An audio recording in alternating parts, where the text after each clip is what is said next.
Hi all, അപ്സോ P S C സ്കോളറിൻ്റെ YouTube വീഡിയോയിലേക്ക് എല്ലാവർക്കും സ്വാഗതം. ഇന്ന് നമ്മൾ ഡിസ്കസ് ചെയ്യുന്നത് എക്കണോമിക്സിലെ ദേശീയ വരുമാനം, പ്രതിശീർഷ വരുമാനം, ഉൽപ്പാദന ഘടകങ്ങൾ, ഉൽപ്പാദനത്തിൻ്റെ സാമ്പത്തിക മേഖല എന്ന ടോപ്പിക്കാണ്. പാർട്ട് 1 വീഡിയോ ആണ്. SCRT ഫാക്ടുകൾ മാത്രമാണ് ഇതിനകത്ത് ഉൾക്കൊള്ളിച്ചിരിക്കുന്നത്. നമുക്ക് നേരെ വീഡിയോയിലേക്ക് കിടക്കാം. ആദ്യമായി നമ്മൾ പഠിക്കുന്നത് ദേശീയ വരുമാനമാണ്. എന്താണ് ദേശീയ വരുമാനം? ഒരു രാജ്യത്ത് ഒരു വർഷം ഉൽപ്പാദിപ്പിക്കുന്ന സാധനങ്ങളുടെയും സേവനങ്ങളുടെയും ഭാഗമായി ലഭിക്കുന്ന മൊത്ത വരുമാനമാണ് ദേശീയ വരുമാനം. എന്താണ്? ഒരു രാജ്യത്ത് ഒരു വർഷം ഉൽപ്പാദിപ്പിക്കുന്ന സാധനങ്ങളുടെയും സേവനങ്ങളുടെയും, അതായത് ഉൽക്കുന്ന സാധനങ്ങളുടെയും സേവനങ്ങളുടെയും ഭാഗമായി ലഭിക്കുന്ന മൊത്ത വരുമാനമാണ് ദേശീയ വരുമാനം. ദേശീയ വരുമാനം കണക്കാക്കാൻ ഉപയോഗിക്കുന്ന മേഖലകൾ ഏതെന്ന് ചോദിച്ചു കഴിഞ്ഞാൽ കാർഷിക മേഖല, വ്യവസായ മേഖല, സേവന മേഖലയാണ്. കാർഷിക മേഖല, വ്യവസായ മേഖല, സേവന മേഖല. ഉൽപ്പാദിപ്പിക്കപ്പെടുന്ന അന്തിമ സാധനങ്ങളുടെയും ഏറ്റവും ലാസ്റ്റായി ഉണ്ടാക്കുന്ന സാധനങ്ങളുടെയും സേവനങ്ങളുടെയും പണമൂല്യമാണ് മൊത്ത ദേശീയ ഉൽപ്പന്നം അഥവാ ഗ്രോസ് നാഷണൽ പ്രൊഡക്റ്റ്. ഇന്ത്യയിൽ ഒരു സാമ്പത്തിക വർഷമായി കണക്കാക്കുന്നത് ഏപ്രിൽ 1 മുതൽ മാർച്ച് 31 വരെയാണ്. എല്ലാവർക്കും അറിയായിരിക്കും അല്ലേ? സാമ്പത്തിക വർഷം എന്ന് മുതൽ എന്ന് വരെയാണ്? ഏപ്രിൽ 1 മുതൽ മാർച്ച് 31 വരെ. മേഖലകൾ തിരിച്ചുള്ള സാമ്പത്തിക വിശകലനത്തിന് ദേശീയ വരുമാനത്തിന് ഏറ്റവും ഉചിതമായ ആശയം എന്ന് ചോദിച്ചു കഴിഞ്ഞാൽ മൊത്ത ആഭ്യന്തര ഉൽപ്പന്നം, ഗ്രോസ് ഡൊമസ്റ്റിക് പ്രൊഡക്റ്റ്.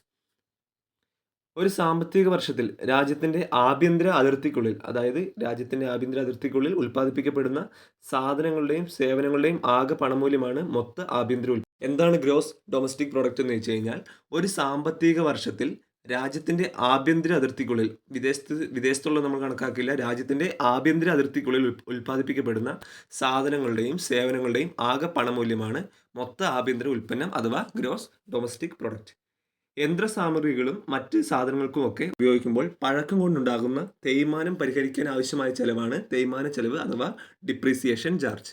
മൊത്ത ദേശീയ ഉൽപ്പന്നത്തിൽ നിന്ന്, അതായത് ഗ്രോസ് നാഷണൽ പ്രോഡക്റ്റിൽ നിന്ന് തേയ്മാന ചെലവ്, ഡിപ്രീസിയേഷൻ ചാർജ് കുറച്ചാൽ ലഭ്യമാക്കുന്നതാണ് അറ്റ ദേശീയ ഉൽപ്പന്നം, നെറ്റ് നാഷണൽ പ്രൊഡക്റ്റ്. സാങ്കേതികമായി പറഞ്ഞു കഴിഞ്ഞാൽ ദേശീയ വരുമാനം കണക്കാക്കുന്നത് അറ്റ ദേശീയ ഉൽപ്പന്നമാണ്.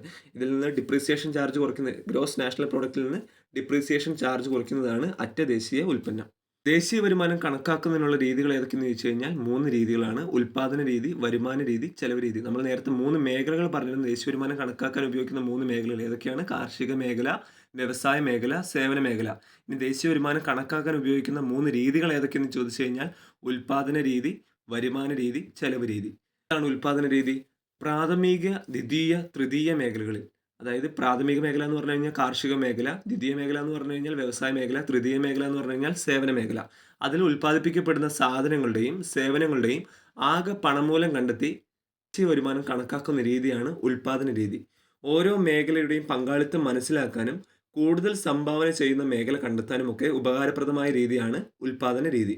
ഉൽപ്പാദന ഘടകങ്ങളിൽ നിന്ന് ലഭിക്കുന്ന പാട്ടം, വേതനം, പലിശ, ലാഭം എന്നിവയുടെ അടിസ്ഥാനത്തിൽ ദേശീയ വരുമാനം കണക്കാക്കുന്ന രീതിയാണ് വരുമാന രീതി. ഓരോ ഉൽപ്പാദന ഘടകത്തിൻ്റെയും ദേശീയ വരുമാനത്തിനുള്ള സംഭാവന വേർതിരിച്ചറിയാൻ സഹായിക്കുന്ന രീതിയാണ് വരുമാന രീതി. ഒരു വർഷത്തിൽ വ്യക്തികളും സ്ഥാപനങ്ങളും സർക്കാരും ആകെ ചെലവഴിക്കുന്ന തുക കണ്ടെത്തുക വഴി ദേശീയ വരുമാനം കണക്കാക്കുന്ന രീതിയാണ് ചെലവ് രീതി. സാമ്പത്തിക ശാസ്ത്രത്തിൽ നിക്ഷേപങ്ങൾ എന്തായി കണക്കാക്കുന്നു എന്ന് ചോദിച്ചു കഴിഞ്ഞാൽ അത് ചെലവിൽ കണക്കാക്കുന്നു. നമ്മൾ നിക്ഷേപിക്കുന്ന തുക ചെലവിലാണ് കണക്കാക്കുന്നത്. ഉപഭോഗ ചെലവും നിക്ഷേപ ചെലവും സർക്കാർ ചെലവും കൂടിച്ചേരുന്നതാണ് ആകെ ചെലവ്. ഏതൊക്കെയാണ്? ഉപഭോഗ ചെലവും നിക്ഷേപ ചെലവും സർക്കാർ ചെലവും കൂടിച്ചേരുന്നതാണ് ആകെ ചെലവ്. ഇന്ത്യയിൽ ദേശീയ വരുമാനം കണക്കാക്കുന്നതിനുള്ള സർക്കാർ ഏജൻസി എന്ന് ചോദിച്ചു കഴിഞ്ഞാൽ CSO അഥവാ സെൻട്രൽ സ്റ്റാറ്റിസ്റ്റിക്കൽ ഓഫീസ്. ഇമ്പോർട്ടൻ്റ് ആണ് CSO. ഇന്ത്യയിൽ ദേശീയ വരുമാനം കണക്കാക്കുന്നതിനുള്ള സർക്കാർ ഏജൻസിയാണ് CSO. ഇന്ത്യയിൽ ദേശീയ വരുമാനത്തിൽ ഏറ്റവും കൂടുതൽ സംഭാവന നൽകുന്ന മേഖല ഏതെന്ന് ചോദിച്ചു കഴിഞ്ഞാൽ ഏതാണ്? തൃതീയ മേഖലയാണ്. തൃതീയ മേഖല, സേവന മേഖലയാണ് ഏറ്റവും കൂടുതൽ ദേശീയ വരുമാനം നൽകുന്നത്, ദേശീയ വരുമാനത്തിൽ സംഭാവന നൽകുന്നത്.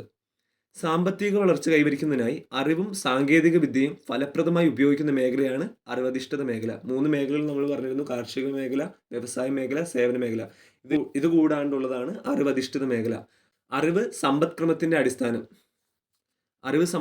അടിസ്ഥാനം, വിദ്യാഭ്യാസം, നൂതന സാങ്കേതിക ആശയങ്ങളുടെ പ്രയോഗം, വിവരവിനിമയ സാങ്കേതികവിദ്യ.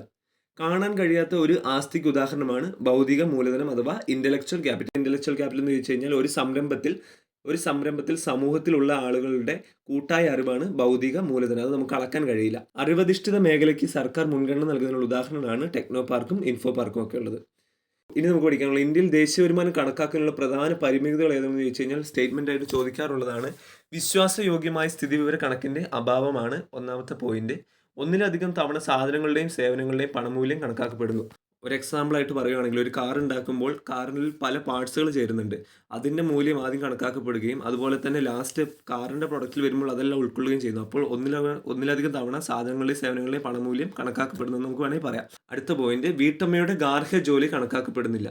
അടുത്ത പോയിന്റ്, വീട്ടമ്മയുടെ ഗാർഹിക ജോലി കണക്കാക്കപ്പെടുന്നില്ല. എന്തായിട്ട്? ദേശീയ വരുമാനം കണക്കാക്കുന്നതിൽ വീട്ടമ്മയുടെ ഗാർഹിക ജോലി കണക്കാക്കപ്പെടുന്നില്ല. സ്വന്തം ഉപഭോഗത്തിന് മാത്രമായുള്ള ഉൽപ്പാദനം പരിഗണിക്കപ്പെടുന്നില്ല. നമ്മുടെ ആവശ്യങ്ങൾക്കായിട്ടുള്ള കാര്യങ്ങളൊന്നും നമ്മൾ ദേശീയ വരുമാനത്തിൽ അതിന് ഉൾക്കൊള്ളുന്നില്ലല്ലോ. അതുപോലെ സേവനങ്ങളുടെ പണമൂല്യം കണക്കാക്കാനുള്ള ബുദ്ധിമുട്ട്. സേവനങ്ങൾ നമുക്കൊരു പണമൂല്യത്തിൻ്റെ അടിസ്ഥാനത്തിൽ നമുക്ക് ചെയ്യാം. ലാസ്റ്റ് പോയിന്റ്, ഉപഭോക്താക്കൾ ചെലവ് കൃത്യമായി രേഖപ്പെടുത്തി സൂക്ഷിക്കാത്തതും ദേശീയ വരുമാനം കണക്കാക്കുന്നതിനുള്ള പ്രധാന പരിമിതിയാണ്. അടുത്തതായി നമുക്ക് പഠിക്കാനുള്ളത് പ്രതിശീർഷ വരുമാനമാണ്. എന്താണ്? ദേശീയ വരുമാനത്തെ രാജ്യത്തെ മൊത്തം ജനസംഖ്യ കൊണ്ട് ഹരിക്കുമ്പോൾ കിട്ടുന്നതാണ് പ്രതിശീർഷ വരുമാനം അഥവാ ആളോഹരി വരുമാനം. അടുത്തതായി ഉൽപാദന ഘടകങ്ങൾ.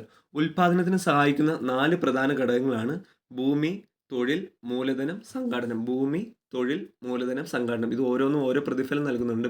ഭൂമി നൽകുന്ന പ്രതിഫലം എന്താണ്? പാട്ടമാണ്. അതുപോലെ മൂലധനത്തിന് ക്യാപിറ്റലിനുള്ള പ്രതിഫലമാണ് പലിശ. സംഘാടനത്തിനുള്ള പ്രതിഫലമാണ് നമ്മുടെ ലാഭമായിട്ട് വരുന്നത്. തൊഴിലിനുള്ള പ്രതിഫലമാണ് കൂലി. അടുത്തതായി ഉൽപാദനത്തിൻ്റെ സാമ്പത്തിക മേഖലകൾ. പ്രകൃതി വിഭവങ്ങൾ നേരിട്ട് ഉപയോഗപ്പെടുത്തി നടത്തുന്ന പ്രവർത്തനങ്ങൾ ഉൾപ്പെടുന്ന മേഖലയാണ് പ്രാഥമിക മേഖല. പ്രാഥമിക മേഖല അഥവാ കാർഷിക മേഖല എന്ന് അറിയപ്പെടുന്നത്. എന്തൊക്കെയാണ് ഇതിനകത്ത് ഉൾപ്പെടുന്നത്? പ്രകൃതി വിഭവങ്ങൾ നേരിട്ട് ഉപയോഗപ്പെടുത്തുന്നത്. ഉദാഹരണം പറയുകയാണെങ്കിൽ കൃഷിയും അനുബന്ധ പ്രവർത്തനങ്ങളും, വനപരിപാലനം, മത്സ്യബന്ധനം, ഖനനം. ഇതെല്ലാം പ്രകൃതിയുമായിട്ട് നേരിട്ട് ബന്ധപ്പെട്ടിരിക്കുന്നതാണ്. അതിനെയാണ് പ്രാഥമിക മേഖല എന്നറിയപ്പെടുന്നത്. അടുത്തതായി ദ്വിതീയ മേഖല. പ്രാഥമിക മേഖലയിൽ ഉൽപ്പന്നങ്ങൾ അസംസ്കൃത വസ്തുവുമായി ഉപയോഗിച്ച് പുതിയ ഉൽപ്പന്നങ്ങൾ ഉണ്ടാക്കുന്ന പ്രവർത്തനങ്ങൾ ഉൾപ്പെടുന്ന മേഖലയാണ് ദ്വിതീയ മേഖല അഥവാ വ്യവസായ മേഖല. ഉദാഹരണം പറയുകയാണെങ്കിൽ വ്യവസായം, വൈദ്യുതി ഉൽപ്പാദനം, കെട്ടിട നിർമ്മാണം. അത് പ്രാഥമിക മേഖലയിൽ നിന്ന് അസംസ്കൃത വസ്തുമായി ഉപയോഗിച്ച് പുതിയ ഉൽപ്പന്നങ്ങൾ ഉണ്ടാക്കുന്നതാണ് വ്യവസായ മേഖല അഥവാ ദ്വിതീയ മേഖല.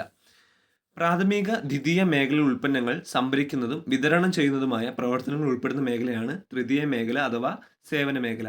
വ്യാപാരം, ഗതാഗതം, ഹോട്ടൽ, വാർത്താവിനിമയം, സംവരണം, banking, insurance, business, real estate, സാമൂഹ്യ സേവന പ്രവർത്തനങ്ങൾ, വിദ്യാഭ്യാസം, IT ഇതെല്ലാം സേവന മേഖലയിൽ ഉൾപ്പെടുന്നു. സാമ്പത്തിക പ്രവർത്തനങ്ങൾ 3 മേഖലകളായി വർഗീകരിച്ചിരിക്കുന്നത് CSO. നേരത്തെ നമ്മൾ പറഞ്ഞിരുന്നു, സെൻട്രൽ സ്റ്റാറ്റിക്കൽ ഓഫീസ്.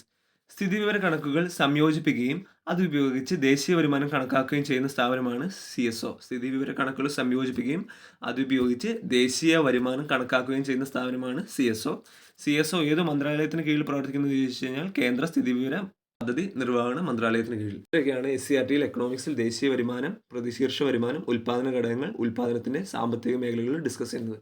അപ്പോൾ പാർട്ട് 2ൽ ഇതിൻ്റെ അഡ്വാൻസ്ഡ് പോയിന്റുമായിട്ട് നമുക്ക് വീണ്ടും കാണാം. അതുവരെ ബൈ.